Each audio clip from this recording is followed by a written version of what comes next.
Okay, here's the problem. Most franchise founders think their path to franchising is super unique.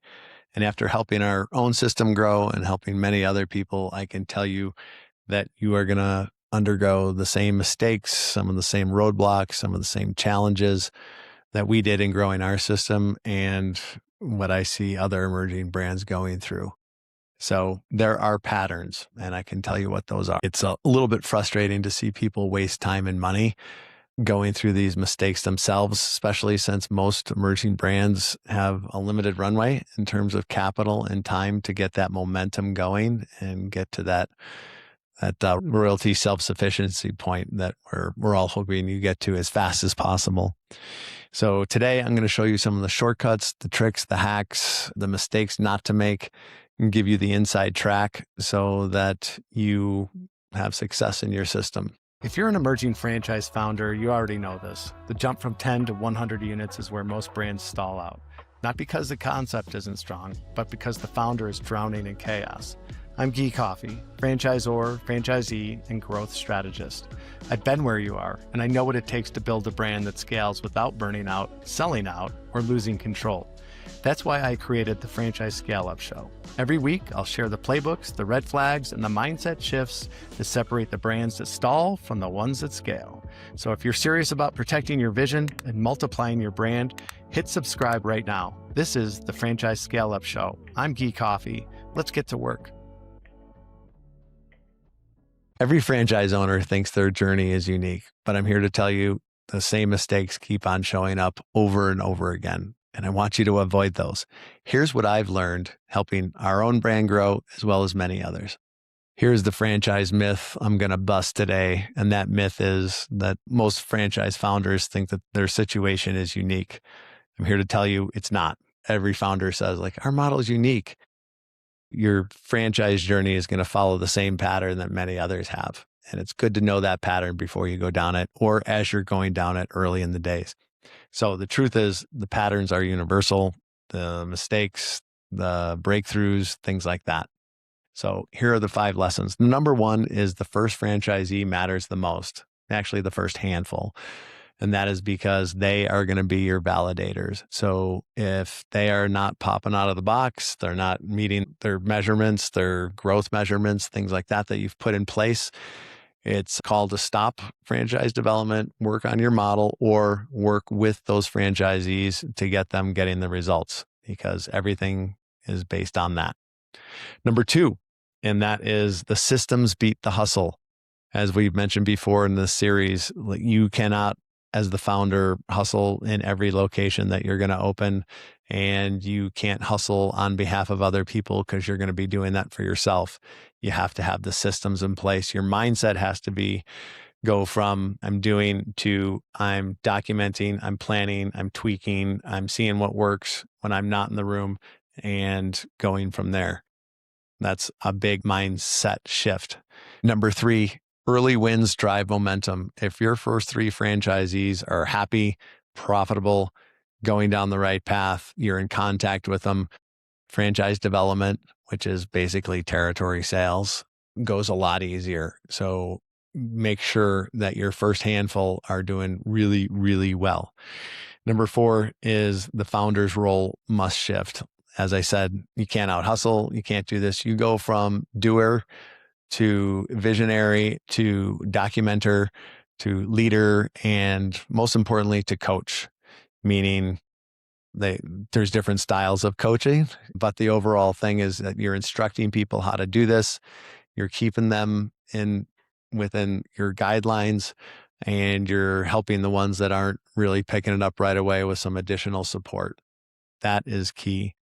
This is a quick break to thank you for listening. Every week, we are getting more and more people listening to the show, and this growth is helping me to improve it and make it even more helpful to you. My intention for this show is to help more people win in business and life.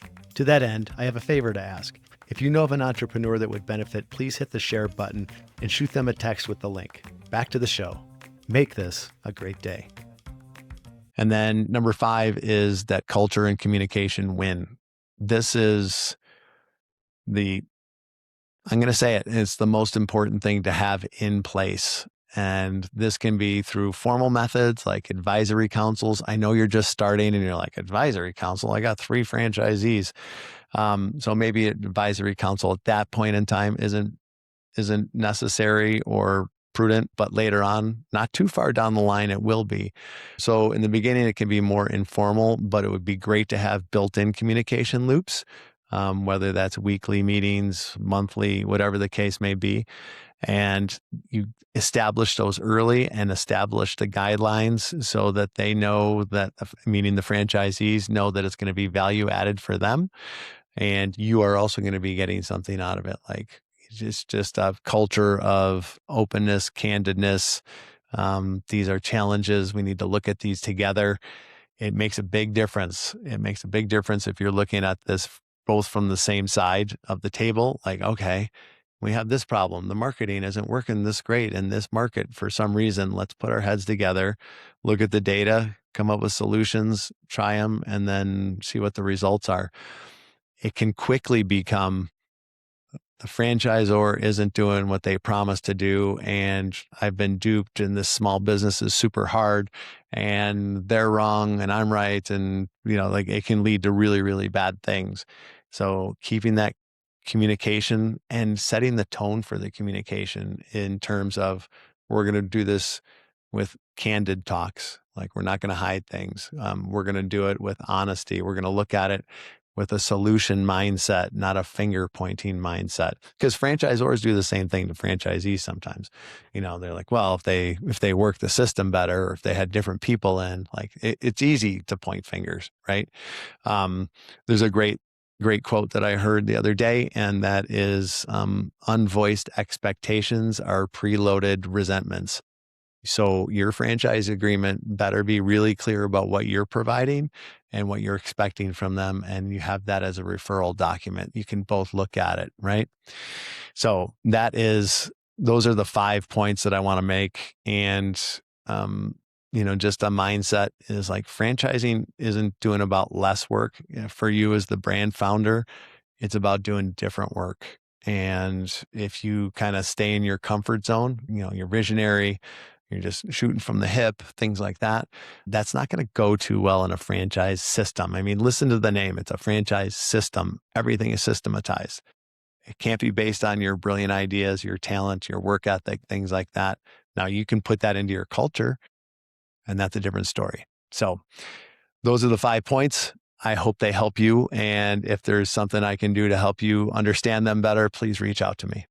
As a quick summary, here are the tactical takeaways from this episode. The first franchisee sets the tone for the rest. Make sure you choose that person or that group wisely. Second, hustle doesn't scale, systems do. 3, early wins, profitability, and growth really set the tone for franchise sales. Focus on that. 4, founders have to focus on what can scale, not what they can do on their own. And number 5, and the one that I think is the most important, is culture and communication will really, really help your brand grow. If it's not in place, it will really make it a really tough road to hoe. So get that in place. Those are the tactical takeaways. Today's episode gave you clarity on what to expect in the early franchise days. Share it with another founder who might be going through the same challenges so you can help them. And if you want a shortcut to your learning curve, please reach out to me at guycoffey.com. Schedule a franchise scale-up strategy session. I'm here to help. Until next time, keep scaling with speed and purpose. This has been the Franchise Scale-Up Show with me, Guy Coffey. Until next time, take good care. Looking forward to talking soon. That wraps up today's episode of the Franchise Scale-Up Show. If this gave you a strategy you can put into play, please share it with one founder who needs the help. You might save them months of pain. If you're ready to go deeper, whether it's building your support infrastructure, accelerating territory sales, or preparing for private equity, go to guycoffey.com. That's GUYCOFFEY, and book a free franchise growth strategy call. I only partner with founders who are committed to scaling without losing control. If that's you, I'd love to connect. Until next time, protect your vision, move fast, and scale smart. I'm Guy Coffey. Talk soon.